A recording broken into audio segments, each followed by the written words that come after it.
The Lombardi mansion didn't welcome visitors. It devoured them. Marble floors stretched like frozen rivers beneath chandeliers that cast more shadow than light. The portraits lining the grand staircase watched with dead eyes, generations of powerful men who'd ruled America's underworld with blood and silence. Irene Murphy moved through these halls like a ghost herself, her maid's uniform still stiff with starch, her footsteps swallowed by the vastness of inherited violence. She'd accepted the position that morning, desperate, broke, her mother's medical bills mounting like tombstones. The agency warned her, the Lombardi estate pays triple. They also expect absolute discretion. Never wander, never question, never look too long at anything you're not meant to see. But fate, Irene would learn, didn't follow rules written by criminals. The head housekeeper, an elderly woman with eyes like flint, handed her a feather duster and pointed upstairs. The grand hall needs attention before the boss returns from the city. Work quickly. Be invisible. Irene climbed the sweeping staircase, each step echoing like a heartbeat. The air grew colder near the top, heavy with secrets and expensive cologne. She began dusting the portrait gallery, stern faces, cold eyes, men who'd built empires on other people's graves. Then she saw him. Above the fireplace, preserved behind spotless glass, hung a massive portrait. Two men stood side by side in tailored suits, their hands clasped in brotherhood. The older man, Don Lombardi, unmistakable from the newspaper clippings she'd seen, wore power like a second skin. But the younger man beside him made Irene's breath catch in her throat. Dark skin, kind eyes, that gentle half-smile she'd memorized from the single photograph her mother kept on the mantel. The feather duster slipped from her fingers. Her grandfather, Joseph, Joe the Saint Murphy, the man her mother said died before Irene was born, the man whose name was never spoken without tears. Why was he standing in a Mafia family portrait like he belonged there? Irene stepped closer, her reflection trembling in the polished frame. She traced the outline of his face with shaking fingers. He wore the same pocket watch her mother kept locked in a velvet box, the only thing that survived whatever took him. "What are you doing in here?" The voice cut through the silence like a blade. Irene spun around, heart hammering against her ribs. Elliot Lombardi stood in the doorway, flanked by two men in dark suits. She recognized him instantly. The newspapers called him the Devil of Naples, the son who'd turned his father's criminal empire into something even more terrifying. Legitimate, untouchable, feared by politicians and kingpins alike. His storm gray eyes locked onto hers, and the temperature in the room plummeted. "I asked you a question," he said, his voice low and controlled, but Irene heard the edge beneath it. Danger wrapped in silk. Her mouth was dry. Her knees threatened to buckle. But the image of her grandfather's face, proud, alive, real, gave her courage she didn't know she possessed. "Sir," she whispered, her voice breaking. Why is my grandpa in your family portrait?" The effect was instantaneous. The glass of whiskey in Elliot's hand slipped. Crystal shattered against marble, amber liquid spreading like blood. His companions exchanged startled glances. And for one impossible moment, Elliot Lombardi, the man who'd inherited an empire of violence, looked terrified. Color drained from his face, his jaw clenched. When he spoke again, his voice was barely audible. "What did you just say?" Irene's hands trembled, but she pointed at the portrait. "That man, Joseph Murphy, that's my grandfather. If you're enjoying this story and want to see what happens next, please subscribe to our channel and let us know in the comments where you're watching from. Your support helps us bring these stories to life." The room fell into a suffocating silence. Elliot's associates shifted uncomfortably. One whispered something about the old days and impossible. Elliot raised a hand, silencing them without looking away from Irene. "Everyone out," he commanded. "Now." They left quickly, their footsteps fading down the hallway. The massive door clicked shut. Now it was just Irene and the man whose family had something to do with her grandfather's disappearance. The air between them crackled with unspoken threats and buried secrets. Elliot moved closer, each step deliberate. "You're the new girl." "From the agency." She nodded, not trusting her voice. "And you're telling me," he continued, his tone dangerously soft, "that Joseph Murphy, the man in that painting, was your family?" "My mother's father," Irene managed. "She said he died when she was young, but she never said how. She never said this." Elliot's expression shifted. Something flickered behind his eyes. Pain? Recognition? Guilt? "Your mother was wise to stay silent," he said finally. Some truths are better left buried. What does that mean? Irene demanded, anger overriding fear. What happened to him? For a long moment, Elliot said nothing. He stared at the portrait, his jaw working as if wrestling with words that refused to come.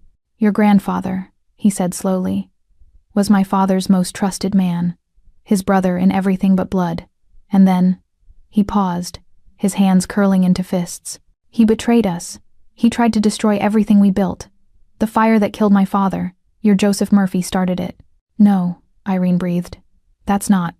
You don't know what you're talking about, Elliot snapped. You don't know the man in that picture, the damage he caused, the lives he ruined. Then tell me, Irene challenged, her voice rising. If you're so sure he was a monster, prove it. Because the man my mother described was good, he was kind. Elliot's face hardened. Your mother lied to protect you. The words hung between them like poison. Get out, Elliot said quietly, and forget you ever saw that portrait. Forget you ever worked here. I can't just. Get out. His voice cracked like thunder. Before this family destroys you the way it destroyed him.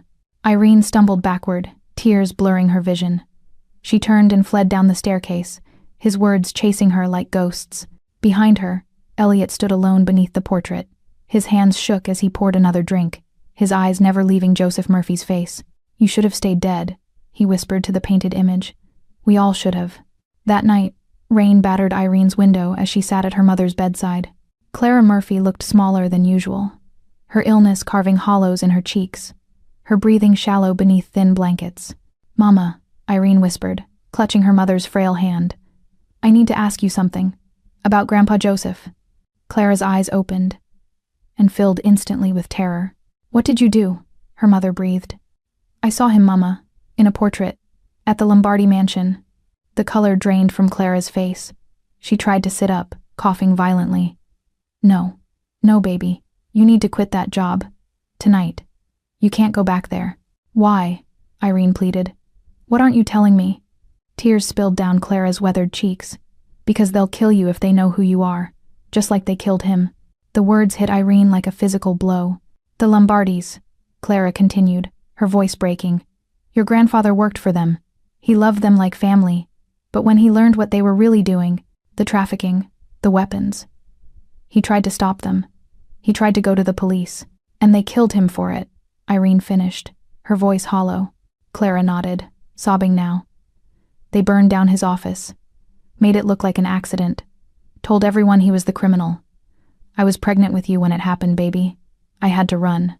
Hide. Change our name. I've spent 20 years praying they'd forget we existed. Irene felt something cold and hard settle in her chest. Not fear, not grief. Rage. Mama, she said quietly. What if Grandpa Joseph left something behind? Proof. Don't, Clara begged. Please, Irene, let the dead stay buried. But Irene was already standing, already pulling on her coat. Her grandfather's face burned in her memory. Proud, kind, innocent. They lied about him, she said. And I'm going to prove it. Thunder cracked outside as Irene disappeared into the rain-soaked night.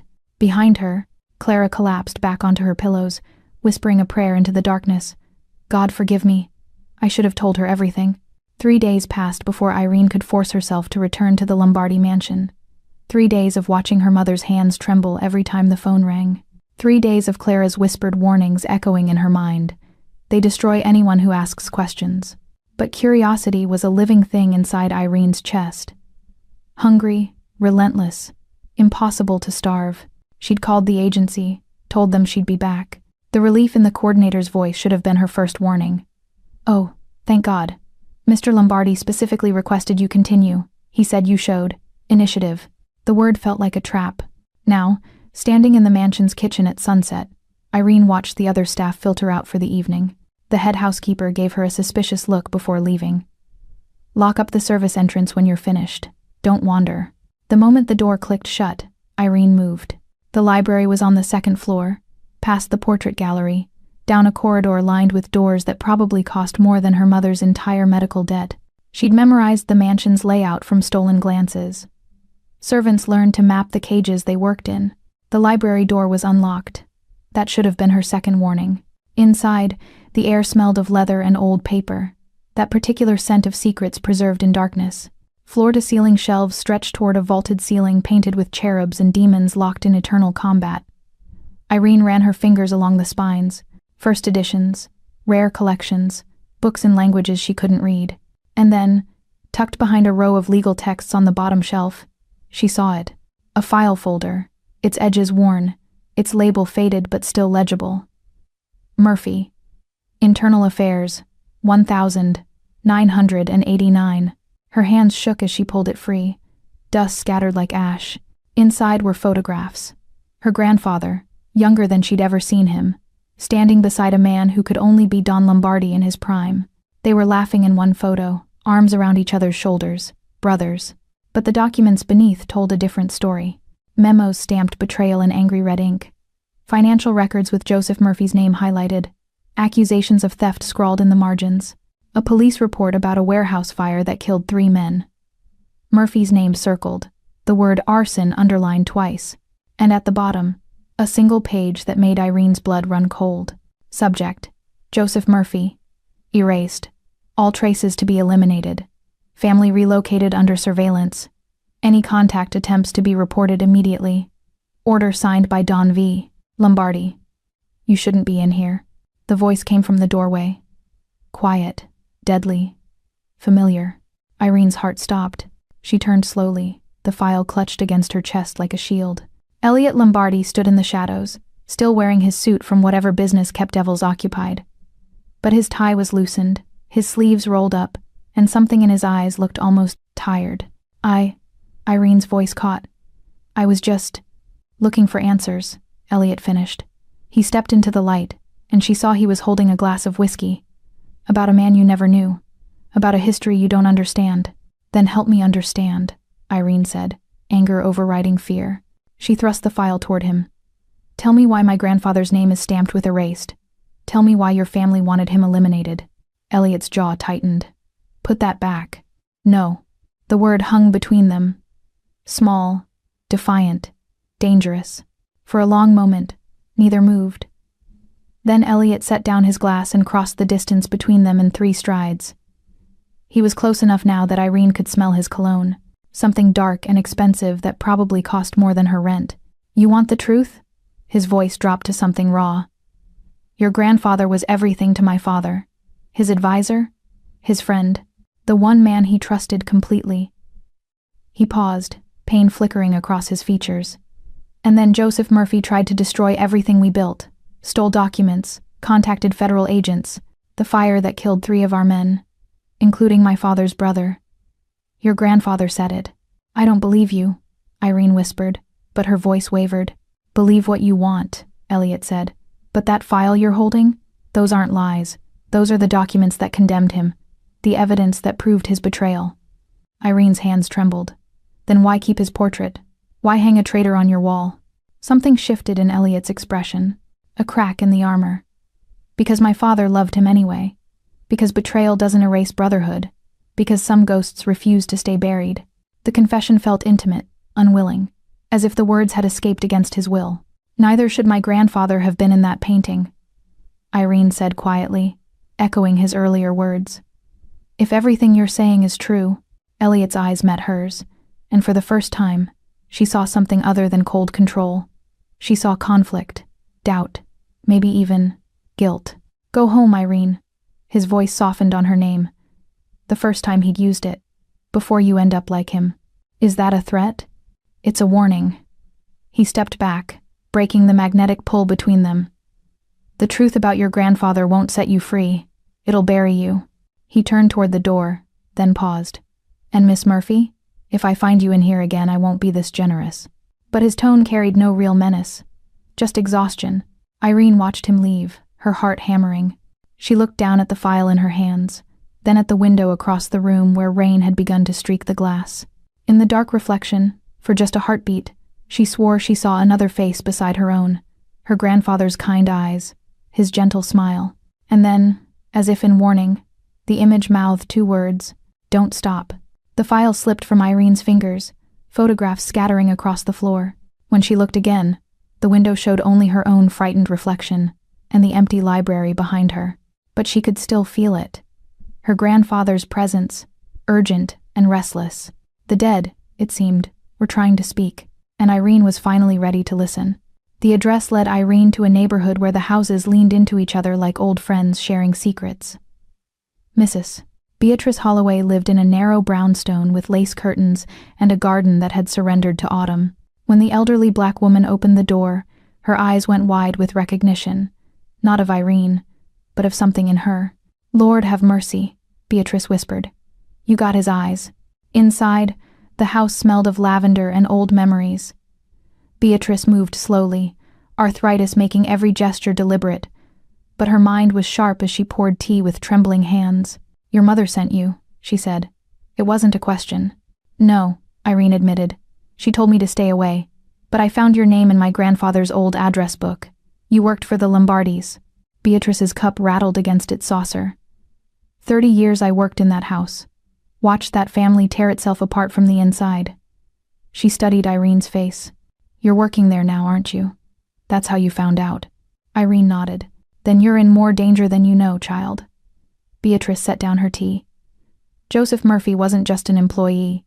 He was Don Vincenzo Lombardi's right hand, his brother in everything but blood. The Don trusted him with secrets he wouldn't tell his own sons. Then why did they kill him? Beatrice's expression darkened. Because of Isabella. The name hung in the air like smoke. The Don's youngest sister, Beatrice continued. Beautiful girl. Kind heart. She fell in love with your grandfather, and he with her. But the Lombardis don't share blood with outsiders, especially not black men, no matter how trusted. Her voice grew bitter. The Don forbade it, told Joseph to leave her alone. But love doesn't follow orders. Irene's heart hammered. What happened? They ran away together, planned to marry in secret, but someone betrayed them, told the Don where they were hiding. Beatrice's hands clenched. The Don's men dragged Isabella back. Your grandfather. She paused, pain flickering across her face. They beat him, burned his identification papers, told him if he ever contacted her again, they'd kill them both. But he didn't stop, Irene whispered. No. He gathered evidence instead. Financial records, proof of the family's crimes. He was going to expose them, not for revenge, but to free Isabella from that life. Beatrice's eyes filled with tears. The fire at the warehouse wasn't an accident, child. It was murder. And Isabella, her voice broke. She died 6 months later. They said it was pneumonia, but I always wondered. Irene felt the room spin. Her grandfather hadn't been a traitor. He'd been a man who loved someone he shouldn't have, and paid for it with everything. Does anyone else know this? Irene asked. The dead know, Beatrice said quietly. And the guilty. But the guilty don't confess. Back at the mansion, Irene moved through her duties like a ghost. Every portrait felt like an accusation. Every shadow held secrets. She was dusting the main hall when Elliot appeared, his presence filling the space before his voice did. You've been distracted, he observed, leaning against the doorframe. Careless. Irene didn't look up. Maybe I'm just tired of pretending. Pretending what? That this house isn't built on graves. She turned to face him, anger finally overriding fear. That my grandfather deserved what happened to him. That your family's version of history is the truth. Elliot's expression hardened. You don't know what you're talking about. Don't I? Irene stepped closer, defiant. I know about Isabella, about how your grandfather forbade their love, about how my grandfather tried to save her. He tried to destroy us. Elliot's voice cracked like thunder. Everything my family stood for, everything we built. Your grandfather would have burned it all. Or maybe, Irene shot back, her voice trembling with rage. He was the only one who stood for something. Maybe he saw what your family really was, and refused to be part of it. The words hit Elliot like a physical blow. For a moment, something vulnerable flickered across his face. Doubt, perhaps, or recognition of a truth he'd spent his life avoiding. You should go, he said quietly. Before you say something you can't take back. Why? Irene challenged. Because you might have to admit your entire empire is built on lies? That the man in that portrait wasn't a traitor, he was a victim? Elliot moved closer, and suddenly the space between them felt electric. You think you understand this family? You think knowing one piece of the story makes you wise? His voice dropped to something dangerous. Your grandfather knew the cost of defying us. He chose love over loyalty, and it killed them both. At least he chose something real, Irene whispered. What have you ever chosen besides fear? The question hung between them, Intimate, cutting, too honest for the masks they wore. Elliot opened his mouth to respond, but no words came. Instead, he turned and walked away, leaving Irene alone in the vast hall. Above them, unseen on the balcony, Lucia Lombardi stood in the shadows. The family matriarch was ancient, her body bent with years, but her eyes were sharp as broken glass. She watched Irene standing defiant where her grandson had fled, watched the girl's trembling hands and raised chin, and something cold settled in her chest. "The blood has returned," Lucia whispered to herself, her gnarled fingers clutching the railing. Just like the prophecy.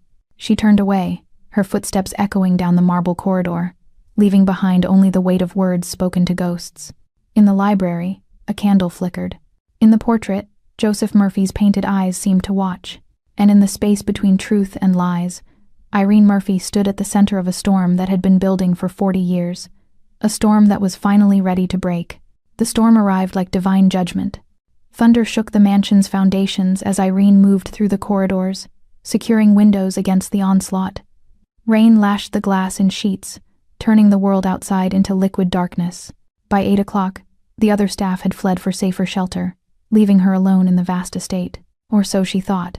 The lights flickered once, twice, then died completely, plunging the Lombardi mansion into absolute black. Irene froze in the library doorway, her breath catching. Lightning split the sky, illuminating the room in stark white. And there, reflected in the rain-streaked windows, she saw it again, the portrait. Her grandfather and Don Lombardi, their painted faces appearing and disappearing like accusing ghosts. The backup generator should kick in momentarily. She spun toward Elliot's voice, heart hammering. He stood near the fireplace, barely visible in the darkness. Another flash of lightning revealed his exhausted face, his loosened tie, the way his hands gripped the mantle like a man trying to hold something together that kept threatening to break. "The roads are flooded," he continued quietly. "The bridge is closed. We're not going anywhere tonight." "I should try. You'd drown before you reach the main road." His voice carried no challenge, only fact. "We're trapped, both of us." The words hung between them, heavy with unintended meaning. Irene moved deeper into the library, using the intermittent lightning to navigate. Her fingers found the cold leather of an armchair. "Tell me about the fire." "What?" "The one that killed your father. You said my grandfather started it." Thunder rolled overhead, a sound like God clearing his throat before judgment. In the flash that followed, she saw Elliot's face contort, pain breaking through his careful control. "I was 12 years old," he said finally, "hiding in a closet while the warehouse burned. I heard him screaming. My father." The smoke came through the floorboards like something alive, something hungry. His voice dropped to barely audible. "They told me Joseph Murphy said it, that he'd betrayed us. For years I hated a dead man because my father died hating him." "But you don't believe that anymore," Irene said. "Do you?" Lightning illuminated Elliot's face, and the doubt written there answered before his words could. Irene's hands trembled as she reached into her bag. She'd found them days ago, hidden behind the Shakespeare collection, tied with a faded ribbon that had once been white. Now she held them out into the darkness. "Then believe this." The next flash of lightning caught Elliot's expression as he recognized the handwriting on the yellowed envelopes. "Where did you?" "Your family hid them, but they couldn't destroy them." She thrust the letters toward him. "Read what they had, what you took from them." Elliot's hands shook as he unfolded the first letter, tilting it toward the window to catch the storm's light. His lips moved silently, reading words written by ghosts. "My darling Isabella, they tell me to forget you, but forgetting you would be like forgetting how to breathe." "He loved her," Elliot whispered. "And she loved him back." Irene's voice cracked. "They weren't criminals. They were just two people who committed the worst crime your family could imagine, choosing love over loyalty." Thunder shook the windows. Rain hammered against glass like fists demanding entry. "You shouldn't be here, Irene." Elliot looked up from the letters, and the distance between them suddenly felt unbearable. "You shouldn't know these things. Neither should you have lied about my grandfather. I believed what I was told." His voice rose, anger and anguish mixing. "I was a child when he died. I trusted my family, and now you know better." She stepped closer, her heart pounding against her ribs. "So what are you going to do about it?" The question hung in the charged air between them. Rain hammered, lightning painted them in stark relief. Maid and Mafia boss, descendants of a love story that ended in ashes, standing in the exact same position their grandparents once stood. "I don't know," Elliot admitted, his voice breaking. "I don't know how to fix what my family destroyed."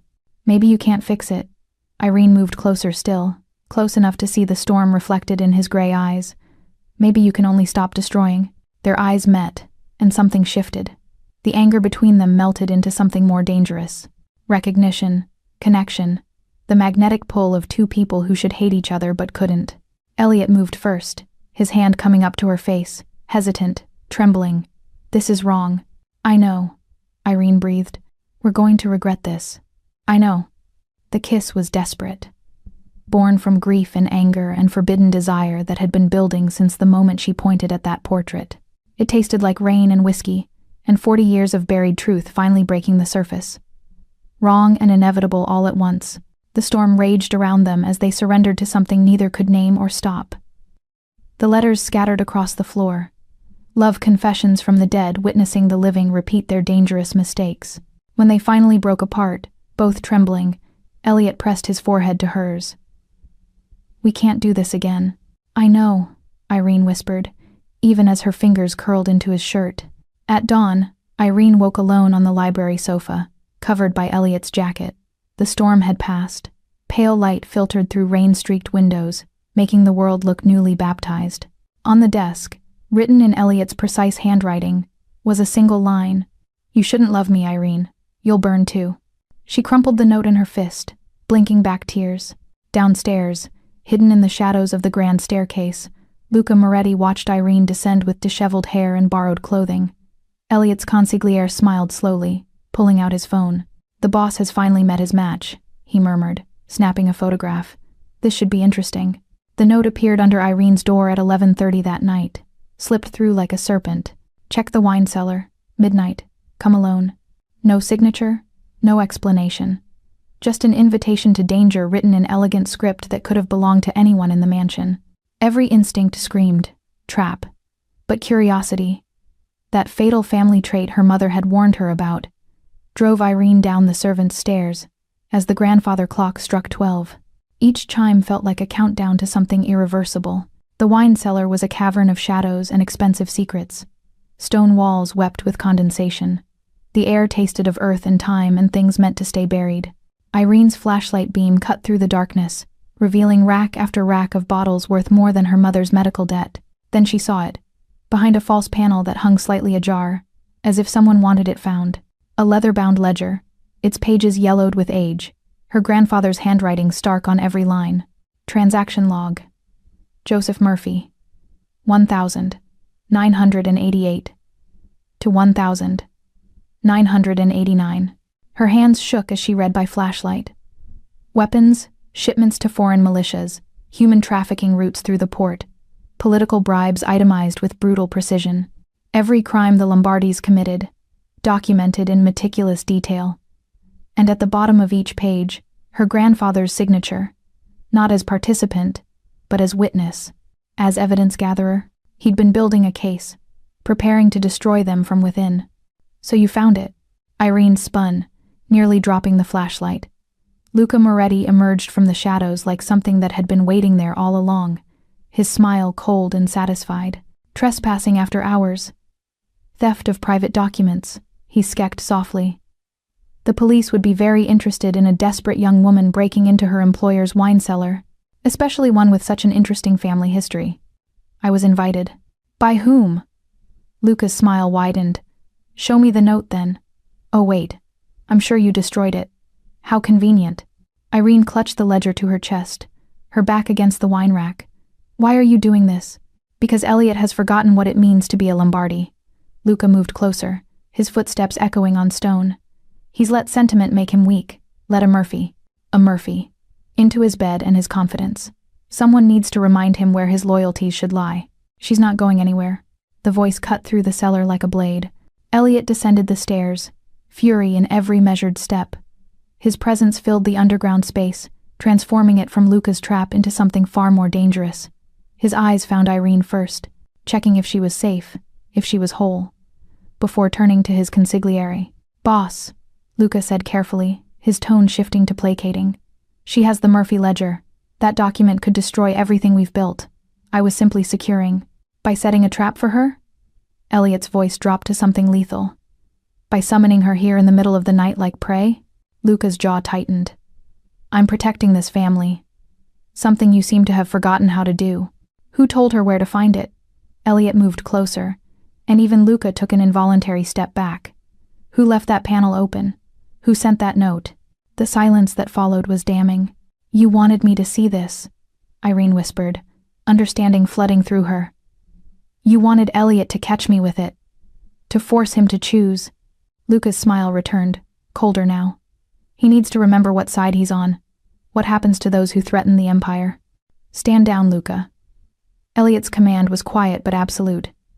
Now. You're making a mistake. Stand. Down. The order shocked everyone in the cellar.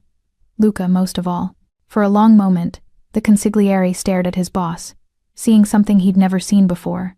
Elliot Lombardi choosing a woman over the empire his family had built on blood and silence. You're choosing her, Luca said, disbelief and contempt mixing in his voice.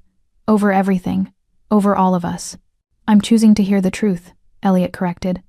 Something this family stopped doing 40 years ago. Luca's expression hardened into something cold and final. He gave Irene one last measuring look, the way a general studies enemy territory, before climbing the stairs. His footsteps echoed long after he disappeared, a promise of consequences yet to come. Then they were alone in the underground darkness, with only the weight of secrets between them. Elliot turned to Irene, exhaustion written in every line of his face. Do you understand what you're holding? Proof, she whispered. That my grandfather tried to stop you. That he was a hero, not a traitor. Proof that could put every remaining Lombardi in prison. His voice was hollow. Including me. Judges, senators, police commissioners. Half the city's power structure is implicated in those pages. Irene clutched the ledger tighter. Then maybe they should be in prison. Maybe. He stepped closer, and she saw the conflict tearing him apart. But that ledger doesn't just condemn the guilty, Irene. Releasing it would start a war, one that would kill more people than it saves. Innocent families. People who've tried to leave this life behind. Blood doesn't stop with the perpetrators. So you want me to destroy it? To let your family keep winning? I want you to understand that truth is a weapon. His hand reached out, fingers brushing hers where they gripped the leather binding. The touch was electric, intimate, and weapons always make someone bleed. Irene's eyes filled with tears. Then destroy it, she said, her voice breaking. Burn it, or it'll destroy you. Elliot's fingers curled around hers, around the ledger that held both their histories. What if I don't want to choose between my family and what's right anymore? The question hung between them. An admission more dangerous than any crime documented in the pages they held together. Then don't, Irene whispered. They stood there in the wine cellar's darkness, the ledger between them, their future balanced on the edge of impossible choices. Outside, dawn was still hours away. Time enough for truth. Time enough for lies. Time enough for everything to change. Irene woke in her apartment with sunlight streaming through cheap curtains and the ledger gone from her nightstand. In its place, a summons written in elegant feminine script. Come to the East Wing, 3 p.m. Alone. L. Lucia Lombardi, the matriarch. The East Wing smelled of mothballs and regret. Lucia Lombardi sat in a velvet chair that had witnessed decades of family secrets, her gnarled hands folded over a cane carved from Italian walnut. Despite her age, somewhere beyond 80, her eyes were sharp as broken glass, missing nothing. Sit, child, she commanded. Irene remained standing. You took the ledger. I did. Lucia's expression revealed nothing. Because you're asking questions that could get you killed, just like your grandfather. Then tell me the truth, Irene said. All of it. Lucia studied her for a long moment, then sighed. A sound like wind through a cemetery. Joseph Murphy was no traitor. He was family. Blood family. The words hit Irene like a physical blow. What? My husband Vincenzo had a younger sister. Isabella, beautiful, headstrong, doomed from birth to be a pawn in our empire's games. Lucia's voice grew bitter with memory. When she fell pregnant with Joseph's child, it should have been a scandal. But it became something worse. An opportunity. Irene's legs weakened. She sank into the chair opposite Lucia. The baby was born in secret, Lucia continued, each word deliberate. A daughter. Isabella died shortly after. Grief, they said, though I've always suspected poison was involved. The child was given to Joseph's family to raise, to hide. Her ancient eyes fixed on Irene. Your grandmother, child. She carried Lombardy blood, though she never knew it. No, Irene whispered. That means, you're both, dear. Murphy and Lombardy. The forbidden love made flesh. Lucia's smile held no warmth. You want to know who ordered Joseph's death? It wasn't my husband.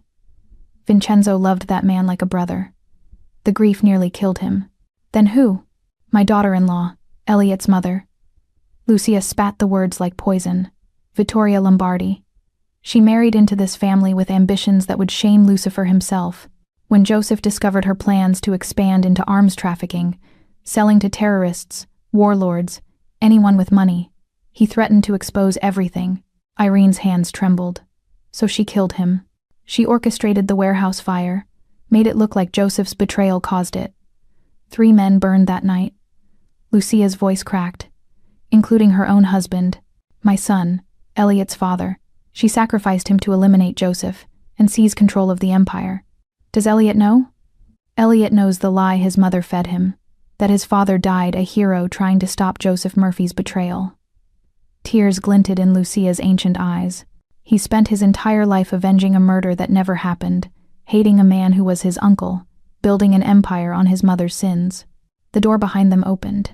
Elliot stood frozen in the doorway, his face drained of all color. What did you just say? Lucia closed her eyes.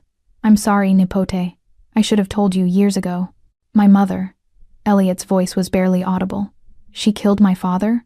Her own husband? For power, Lucia confirmed. And she let you believe Joseph Murphy was the monster. She turned you into the enforcer of her lies. Elliot stumbled backward, gripping the doorframe as if it was the only thing keeping him upright. His eyes found Irene's, and she saw everything shatter behind them. Every belief, every justification, every moment of his life suddenly revealed as built on ashes and deception. Elliot. Irene started, rising from her chair. But he was already gone, his footsteps echoing down the corridor like retreat. Hours later, Irene found him in the study, surrounded by empty bottles.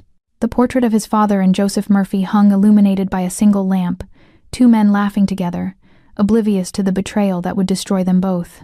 My mother killed her own brother-in-law, he whispered, not looking at Irene. For an empire built on ashes. She approached slowly, the way one might approach a wounded animal. Elliot, everything I've done, every choice I've made, every person I've hurt. His laugh was hollow, broken. All of it to honor a lie, to avenge a man who died because my mother wanted more power. You didn't know. I should have. He finally looked at her, his eyes red-rimmed. The signs were there, the inconsistencies in the story. But I believed because it was easier than questioning, than seeing my mother as the monster she was. Irene knelt beside his chair, her hand finding his. What will you do now? I don't know. His fingers tightened around hers, desperate. How do you atone for crimes you committed in service of lies? How do you rebuild when everything you've built is poison? You start by telling the truth, she said softly. About what really happened. About who Joseph Murphy really was. Elliot pulled her closer, his forehead pressing against hers. I'm sorry. For everything my family took from yours. For the pain. For building my life on your grandfather's grave. We both did, Irene whispered.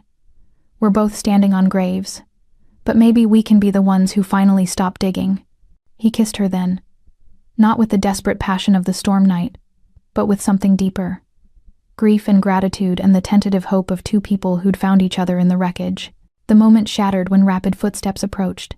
A servant burst through the door, pale with fear. Sir, there are men at the gates. Mr. Moretti is with them. They're demanding entry. Elliot's expression hardened, the broken man transforming instantly into the devil of Naples. How many? At least 20, sir. They're armed. Irene's blood ran cold as Elliot stood, suddenly lethal despite the alcohol in his system. Get to the safe room. Now. Elliot, what's happening? Luca's making his move, his jaw clenched. I should have seen this coming. That night, another message appeared under Irene's door, written in Luca's precise script.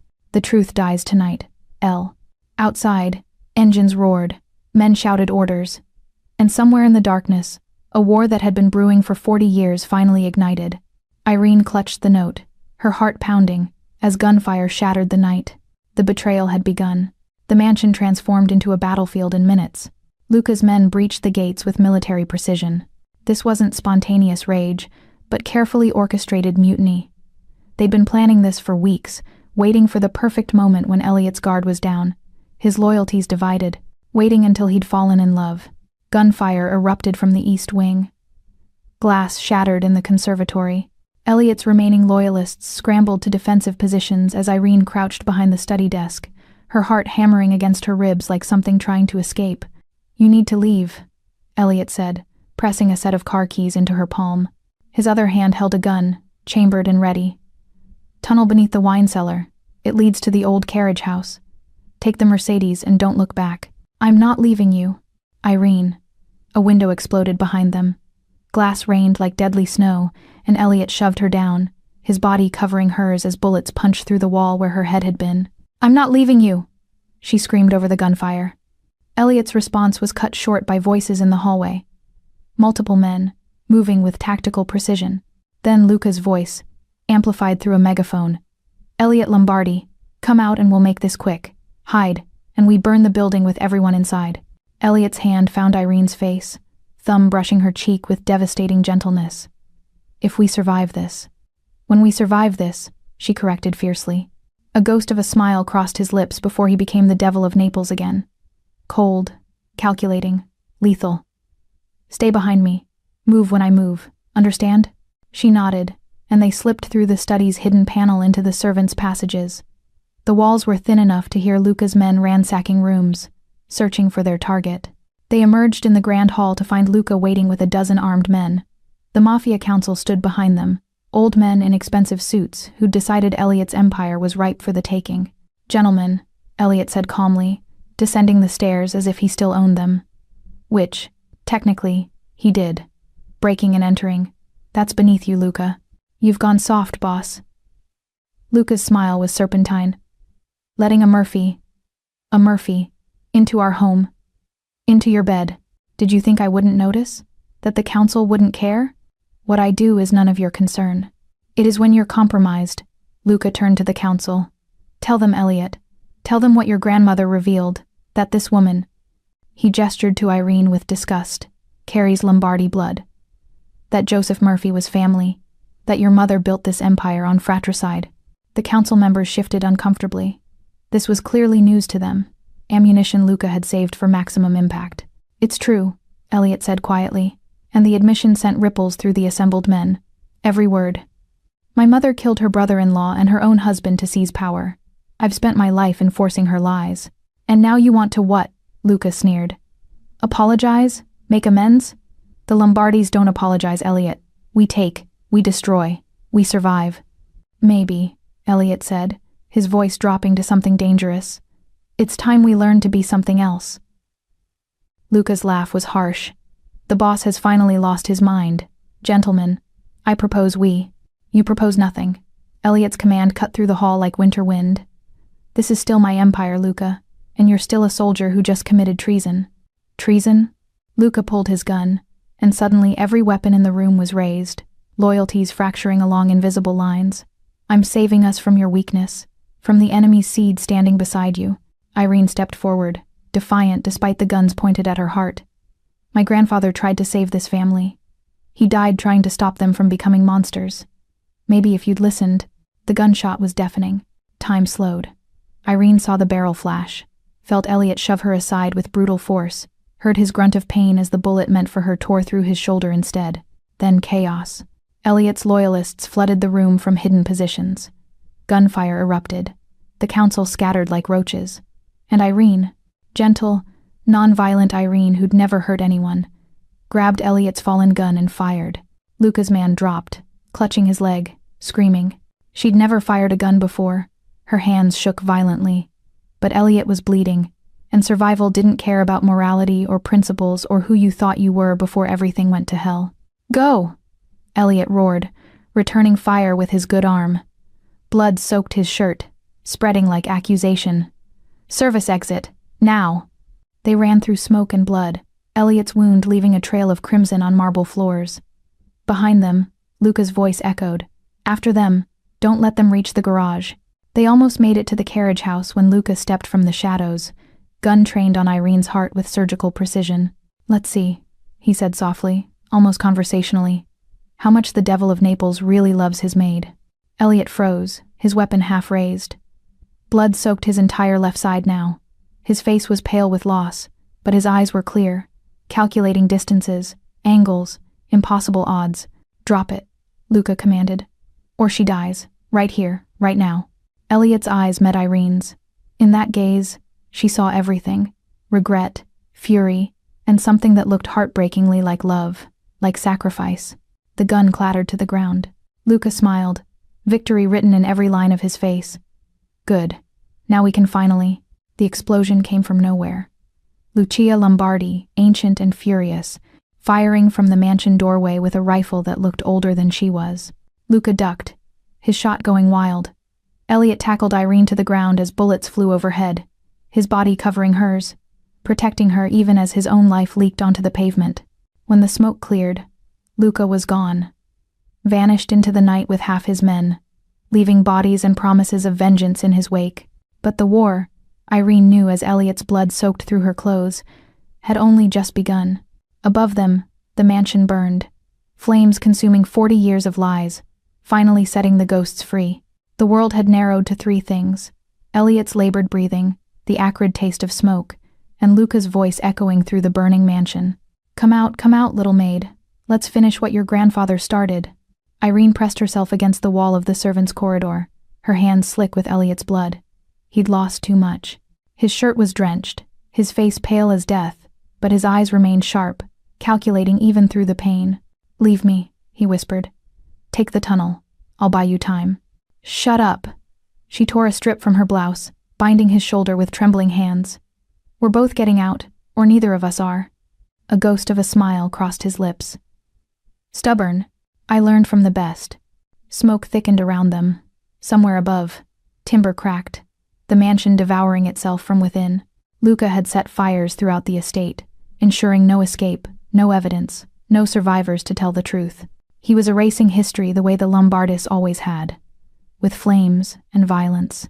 "The Grand Hall," Elliot said, his voice strengthening with purpose. "He'll be waiting there, wants the symbolism, ending this where it began, beneath the portrait. Then we go around." "No." Elliot gripped her arm. "This ends tonight, Irene, one way or another. I won't spend my life running from a man I made powerful, from mistakes I enabled." She wanted to argue, to drag him to safety, to choose survival over pride, but she saw it in his eyes. The need for confrontation, for closure. Some wounds couldn't heal without cauterization. "Together then," she said. "Together." They moved through smoke and shadow, Elliot leaning on her more than he'd admit. The mansion groaned around them like a dying beast.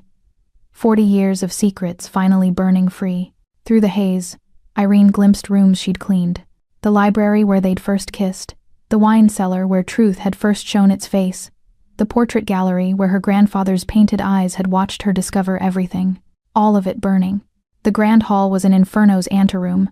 Flames climbed the curtains like eager hands.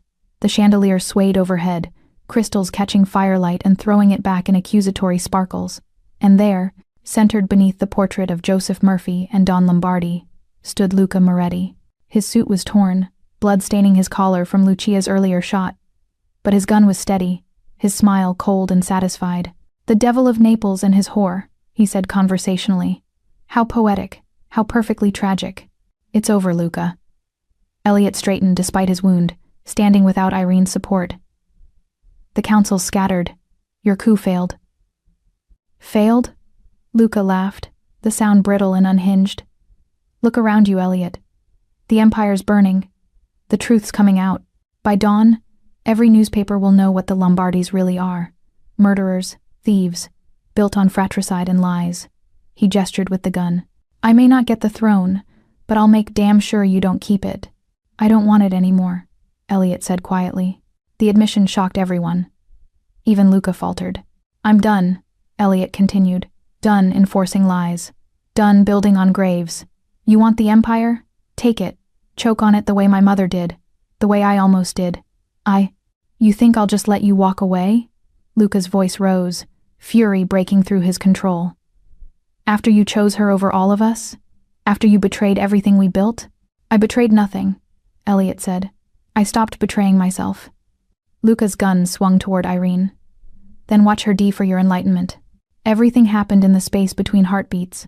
Elliot moved, faster than his wounds should have allowed, faster than thought. His hand found the gun he'd tucked in his waistband, the one Irene thought he'd lost in the chaos. The shot was clean, professional, final. Luca's gun clattered to the marble floor. He followed a moment later, eyes wide with shock, a red stain spreading across his chest. He tried to speak, but only blood emerged, dark accusations that would never find voice. I'm sorry, Elliot whispered, lowering his weapon. You were my friend once. Luca's response was a wet gurgle. Then nothing. Silence fell, broken only by the fire's hunger and Elliot's ragged breathing. He swayed, the adrenaline that had kept him standing finally depleting. Irene caught him as he collapsed, lowering him carefully to the floor. Elliot, stay with me. We need to move, he gasped. The ceiling. As if summoned by his words, a massive beam crashed down 20 feet away, sending up a shower of sparks. The fire roared its approval, spreading faster now, feeding on oxygen and old wood and the accumulated sins of generations. Above them, the portrait began to burn. The painted faces of Joseph Murphy and Don Lombardi warped and blackened, their brotherhood disappearing into ash and memory. I'm sorry, Elliot whispered, his eyes fixed on the burning portrait. For everything they took from you, from him. I know. Irene cradled his head in her lap, tears cutting clean paths through the soot on her face. I know. You should hate me. I should, she agreed. But I don't. I can't. His hand found her face, trembling but determined. Why? Because you chose truth over comfort. Because you're not your mother. Because... Her voice broke. Because I love you. And I'm tired of pretending I don't. Elliot pulled her down, kissing her with lips that tasted of blood and smoke, and desperate, defiant life. Around them, the mansion burned, the empire crumbling, the lies turning to ash, everything that had kept them apart finally destroying itself. When they broke apart, both struggling for air that wasn't half smoke, Elliot pressed his forehead to hers. You see, Irene, he whispered, his voice raw. This family eats everything it touches, even love. Then we'll be the ones it chokes on, she whispered back fiercely. The ones who refuse to be swallowed. Another beam crashed down, closer this time. The heat was unbearable now, the smoke thick enough to drown in. Elliot tried to stand but couldn't. His body had finally reached its limit. Leave me, he said. Please. At least one of us should survive this. No. Irene hooked her arms under his shoulders, pulling with strength she didn't know she possessed. We both survive. That's the deal. Irene, shut up and help me, or we both die, proving how stubborn we are. Despite everything, the pain, the smoke, the death around them. Elliot laughed. It hurt, she could tell, but he laughed anyway. They moved together through the inferno, Irene half dragging, half carrying a man twice her size. The tunnel entrance was blocked by debris, the front door an impassable wall of flame. But the conservatory, the glass-walled room where Isabella Lombardi had once grown roses, offered one last chance. Irene grabbed a marble bust, some long-dead Lombardi patriarch, and hurled it through the glass. It shattered in a symphony of breaking things, letting in the cold night air and the sound of approaching sirens. They tumbled through the opening onto wet grass. Behind them, the mansion groaned one final time before the roof collapsed, sending up a pillar of sparks that painted the sky orange and gold. Irene dragged Elliot further from the blaze, finally collapsing beside him on the lawn. They lay there, breathing smoke and freedom, watching 3 generations of Lombardi power burn to its foundation. It's gone, Elliot said, his voice hollow. Everything. No, Irene said, squeezing his hand. Not everything. Sirens wailed closer. Lights flashed through the trees. Fire trucks, ambulances, police. The world was coming to bear witness to the Lombardis' fall. But before they arrived, before the questions and the investigations and the reckoning that would follow, Irene and Elliot lay on the grass beneath a smoke-stained sky and held each other. 2 survivors of a war that had started before they were born. Finally, impossibly, free. Inside the burning mansion, Joseph Murphy's portrait dissolved into ash, his painted eyes closing at last. The secret he'd died protecting was finally free. The truth he'd bled for was finally loose in the world. And his granddaughter, the girl who'd pointed at a wall and asked the question that destroyed an empire, had survived to tell it. Dawn came soft and gray, painting the ruins in shades of forgiveness. Irene returned to the mansion 3 days after the fire, after the investigators had finished their initial sweep, after the news crews had moved on to fresher disasters. The structure was a skeleton now, blackened beams reaching toward heaven like penitent hands, walls reduced to suggestions of rooms that once held secrets. She picked her way through the debris carefully, looking for something she couldn't name. The portrait was gone, of course, burned beyond recognition, but something pulled her to the spot where it had hung, where her grandfather's painted face had watched over the family that killed him. The wall had collapsed, revealing the brick behind it. And there, tucked into a crevice that the fire had somehow missed, was an envelope, yellowed with age, sealed with wax, her grandfather's handwriting across the front. For whoever finds this, if you're reading it, the truth survived. Irene's hands shook as she broke the seal. Inside, 3 pages covered in her grandfather's careful script. My name is Joseph Murphy. If you've found this, I'm likely dead. The Lombardis will have won, for now. But truth has a way of surviving, even when the truth-tellers don't.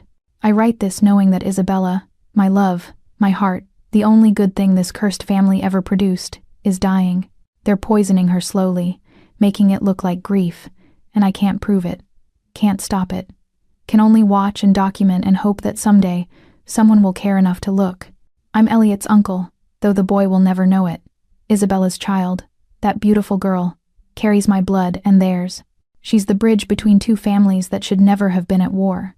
And when Vittoria Lombardi discovers what I know about her arms deals, about the weapons she's selling to terrorists, she'll have me killed. The fire will come. I've seen her planning it, heard her making calls. She'll burn the warehouse with me inside it, and she'll make it look like I'm the traitor. She'll sacrifice her own husband to eliminate me and seize control of the empire. I'm leaving this behind as insurance, as testimony, as evidence for whoever has the courage to look. Tell the truth about what the Lombardis are. Tell my daughter, tell Clara, that her father loved her. That everything I did was to keep her safe from this poison. And if there are others like me, trapped in this empire, loving where they shouldn't, tell them, some loves are worth dying for, but more are worth living for. Choose life. Choose truth. Choose freedom. Don't make my mistakes. Joseph Joe the St. Murphy. The 15th of March 1989. The letter trembled in Irene's hands. She read it twice, 3 times, tears cutting clean paths through the soot she'd disturbed. Her grandfather had known. He'd documented everything. And he'd hidden it in the one place the Lombardis never thought to look, behind the portrait that honored his memory even as they lied about his death. I wondered if you'd come back. The voice made her jump. Lucia Lombardi stood at the edge of the ruins, leaning heavily on her cane, ancient and indomitable. She'd aged a decade in 3 days. Grief and fire would do that. The letter, Irene said, holding it up. Did you know it was there? I suspected. Lucia picked her way carefully through the debris, moving with the cautious determination of the very old. Joseph was careful, smart. He knew Vittoria would come for him eventually. She paused beside Irene, looking at the empty space where the portrait had hung. I should have stopped it, should have told Vincenzo what his wife was planning. But I was a coward. You saved our lives 3 days ago, Irene said quietly. That wasn't cowardice. It was 40 years too late. Lucia's gnarled hand touched Irene's shoulder. Take that letter. Publish it. Let the world know what Joseph Murphy really was. A hero who died fighting monsters. Let him rest in truth, at least. And Elliot? Lucia's expression softened. He disappeared last night. Left the hospital against medical advice. The police think he died in the fire. We found another body, burned beyond recognition. They're listing it as Elliot Lombardi. She paused. Sometimes, child, the only way to escape your name is to die to it. Where did he go? Where men go when they want to become someone new. Lucia squeezed her shoulder once, then began the careful journey back through the ruins. At the edge, she paused. He loved you, you know, probably still does. But love and legacy, those are hard things to reconcile. Then she was gone, leaving Irene alone with ash and ghosts and a letter that would change everything. 6 months later, the Sicilian sun painted everything gold. The olive groves, the distant sea, the villa's weathered stone walls. The Murphy House for Second Chances had opened 2 months ago, funded by what remained of the Lombardi fortune after the government seized most of it for reparations. Irene stood on the terrace, watching the newest arrivals. 3 women fleeing trafficking networks, a man trying to leave gang life behind, a teenager who'd been born into organized crime and wanted desperately to be born into something else. The press had called it poetic justice when the story broke. Joseph Murphy's letter had gone viral, social media turning her grandfather into a symbol of resistance against corruption. The Lombardi Empire had collapsed overnight. Every politician and judge connected to it scrambling to distance themselves. And Elliot. The world believed he'd died in the fire. A tragic end to a criminal dynasty. There'd been a funeral, a closed casket, statements from the family lawyer about breaking the cycle of violence. Irene knew better. She felt him before she saw him. That familiar sensation of being watched, of eyes on her from the olive groves. It had started 3 months ago. A shadow at the edge of her vision. A figure that disappeared when she looked directly at it. At first, she'd thought grief was playing tricks. But the shadow was too consistent, too protective. It watched when she walked to the village. It lingered near the villa at night. It vanished whenever she approached. Tonight, she didn't approach. She simply stood on the terrace and waited, her heart pounding against her ribs. The sun sank lower, painting the world in shades of fire and gold. And finally, the shadow stopped hiding. Elliot emerged from the olive grove, sun-bronzed and scarred but alive. Gloriously, impossibly alive. He'd grown a beard, let his hair get longer, wore simple clothes that would have been unthinkable on the Devil of Naples. But his eyes, those storm-gray eyes, were the same. "You're getting sloppy," Irene said, her voice catching. "I spotted you 10 minutes ago." Maybe I wanted to be spotted. He moved closer, each step deliberate, as if afraid she might vanish. Maybe I got tired of watching from a distance. They met in the middle of the terrace, 2 people who'd died to their old names learning who they could become. Irene's hand found his face, tracing the new scar along his jaw, the silver threading through his hair. "The world thinks you're dead." "The world's right," he said quietly. "Elliot Lombardi died in that fire. I'm just whoever comes after." "And who is that?" "I don't know yet." His hand covered hers, pressing it against his face. "I thought distance would make it easier, that I could give you peace by staying away. But you can't give freedom to someone who already chose you." The words, her words, spoken in a different life, hung between them like a promise finally kept. "Then maybe love isn't our punishment after all," Irene whispered. He kissed her then. Soft and reverent, tasting of salt air and new beginnings. Not the desperate passion of people running from fire, but the careful tenderness of people learning to build instead of burn. When they broke apart, Elliot gestured toward the villa. "Can I see what you've built?" Inside, the walls told a new story. Photographs of the families they'd helped. 50 people and counting. Each one a small rebellion against the violence that had defined both their bloodlines. Documents proving the Lombardis' crimes hung beside clippings about the Foundation's work. Light and shadow, truth and redemption, sharing space. And in the place of honor above the fireplace. A restored portrait. Someone had found it in the ruins, damaged but salvageable. Joseph Murphy and Don Vincenzo Lombardi, brothers in everything but blood, their painted hands clasped in friendship that should have survived but didn't. And beneath them, 2 new frames. Photographs taken just last week, Irene Murphy and Elliot Lombardi, side by side. Not hiding, not running, building something their grandparents never got the chance to build. A legacy of forgiveness. "Do you think they'd approve?" Elliot asked quietly, staring at the portraits. "I think they'd be proud we broke the cycle." Irene laced her fingers through his. "That we chose love over revenge, truth over comfortable lies." "It's not finished," he said. "The Foundation. There's more work to do, more people to help." "I know. I could help, if you want." He looked at her, vulnerable in a way the Devil of Naples never could have been.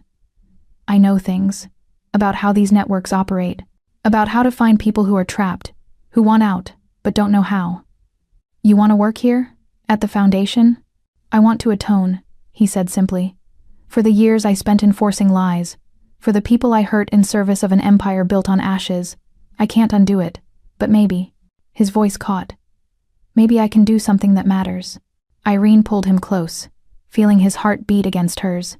steady, alive, choosing redemption over resignation. Then stay. Help me build something worth building.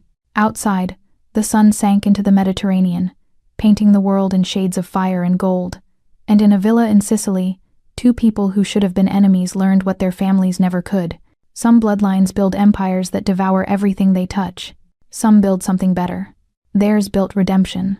A year later, when a journalist asked Irene what her grandfather would think of the foundation, she smiled and touched the pendant she wore. Joseph Murphy's pocket watch, recovered from the ruins, restored to working order. He'd say we're finishing what he started, she replied. That truth and love, they're the only things that survive fire. The article ran with a photograph. Irene and Elliot standing before the villa, the Murphy house sign visible behind them, the olive grove stretching toward an impossibly blue sea. The caption read, "From ashes, how a maid and a mafia boss turned family tragedy into hope." But Irene knew the real story was simpler and more profound. Two people had pointed at a portrait and asked why. And the answer, painful, costly, hard-won, had set them both free. Some bloodlines build empires. Ours built redemption.